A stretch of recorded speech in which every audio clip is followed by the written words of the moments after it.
Madame la présidente, monsieur le Premier ministre, mesdames et messieurs les ministres, chers collègues, nous arrivons au terme d'une longue, trop longue séquence budgétaire et je voudrais donc avoir une pensée pour nos compatriotes qui ont subi nos atermoiements, nos tergiversations ces dernières semaines et ces derniers mois.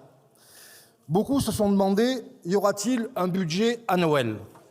Pour Noël, on a la réponse. Pour le reste, il me revient d'exposer les raisons qui conduiront les députés du groupe socialiste à ne pas approuver les motions de censure que nous examinons aujourd'hui, de sorte que s'il n'y a pas eu de budget au pied du sapin, Cupidon veillera à ce qu'il y en ait un pour la Saint-Valentin.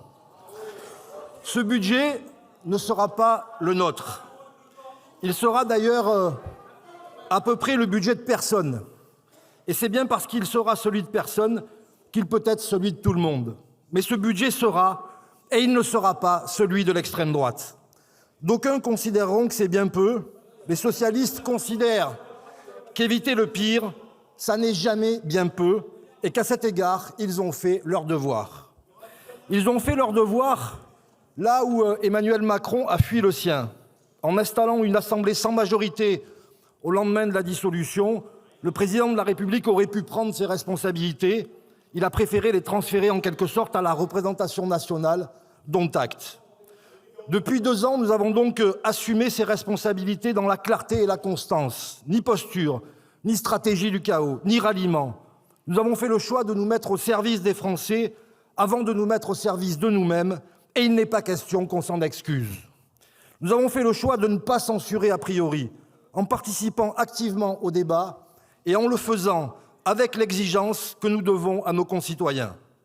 Lorsque ces exigences ont été méprisées, sans état d'âme, nous avons censuré. Ce fut le cas quand le gouvernement Barnier a tendu la main à l'extrême droite ou quand le gouvernement Bayrou s'est enfermé dans ses certitudes. Ici réside notre principale divergence de vue avec le reste des forces de gauche. Je veux croire que cette divergence relève plus de la méthode et qu'elle n'est pas insurmontable. Car en effet, les forces de gauche ont presque toujours uni leur voix lorsqu'il s'est agi de défendre des mesures budgétaires fortes et nécessaires pour le pays. Aucune voix de gauche n'a jamais manqué et ne manquera jamais pour défendre la taxe Zuckman. Aucune voix de gauche n'a manqué et ne manquera jamais pour rétablir l'ISF, dénoncer les 200 milliards de cadeaux fiscaux faits à quelques grands patrons ou bien encore défendre la décarbonation de notre économie. Malheureusement, qu'on le veuille ou non, ces mesures se sont heurtées à 2 réalités. La première, elle est arithmétique. 35% de l'Assemblée à gauche, ça ne fait pas une majorité nécessaire pour adopter des mesures. La seconde, elle est politique. Le macronisme n'a jamais tiré les leçons de ses échecs et n'a jamais abandonné son mantra néolibéral, refusant notamment de faire le moindre faux pas vers une fiscalité plus juste. C'est ainsi que le bloc central est devenu le trou noir dans lequel disparaissent un à un les astres morts de la Macronie. 2027 donnera l'occasion aux Français de sortir de cette séquence, mais avant cette échéance, nous avons encore un budget sur le bureau.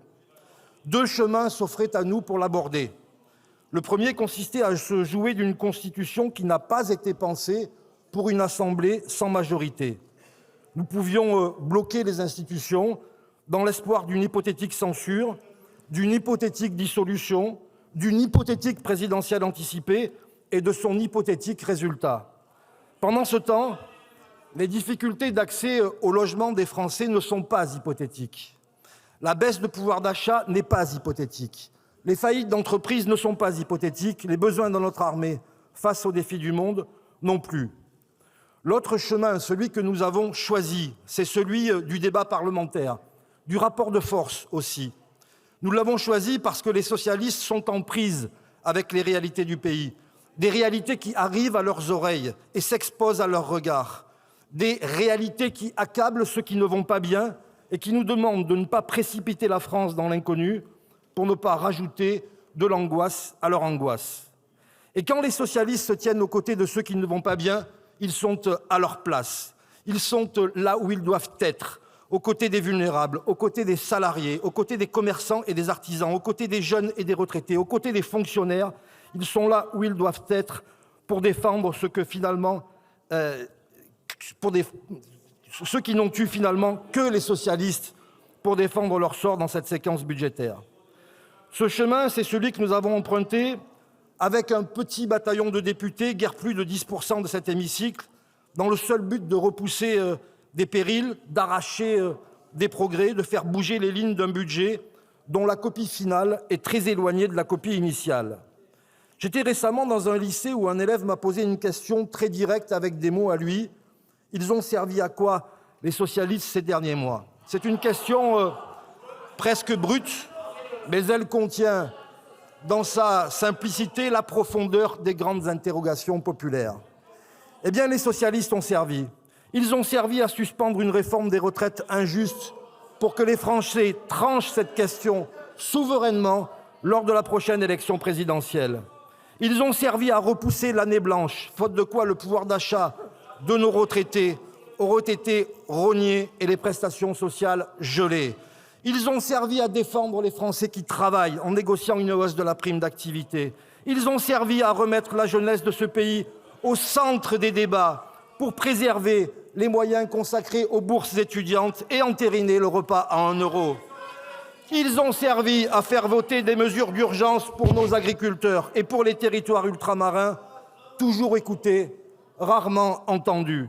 Enfin, les socialistes ont servi à écarter le spectre de l'extrême droite, invitant ainsi un nouveau scénario Barnier et donc un budget antisocial, anti-étranger, anti-progrès, bref, anti-tout. Les socialistes ont fait le choix de servir les Français, de les protéger plutôt que d'alimenter le mythe d'un chaos d'où pourrait sortir un monde meilleur. Ce budget est-il pour autant le nôtre? Certainement pas. Ces lacunes, nous les connaissons par cœur. La facilité eût été d'ailleurs de les exploiter pour censurer le gouvernement. Nous n'avons pas fait le choix de cette facilité. Nous avons refusé de nous laisser enfermer dans l'impuissance des postures. Et donc oui, il manque encore des postes d'enseignants. Oui, il manque des moyens pour la transition énergétique. Oui, il manque des budgets pour soutenir l'aide au développement. Oui, il manque des mesures pour mettre davantage à contribution les milliardaires qu'Emmanuel Macron n'a jamais cessé d'épargner.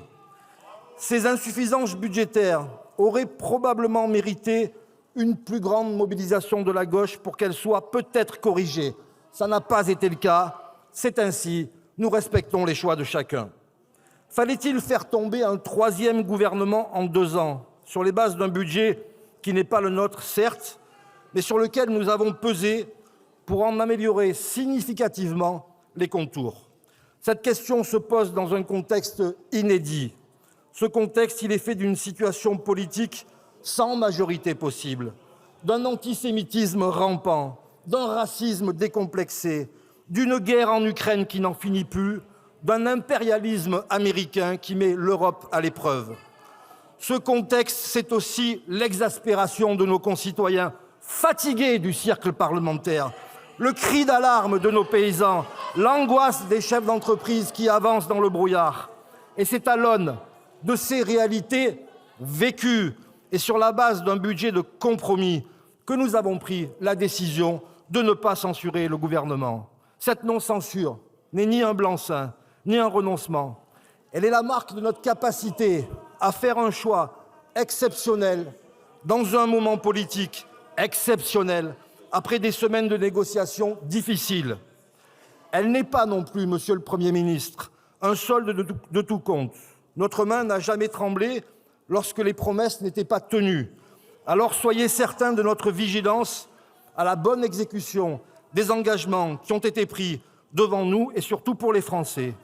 Si nous, socialistes, faisons le choix de clore cette séquence budgétaire, nous ne renonçons à rien et certainement pas à l'idéal républicain qui nous a servi de guide dans ces débats budgétaires et qui demeure notre indéfectible boussole. Je vous remercie.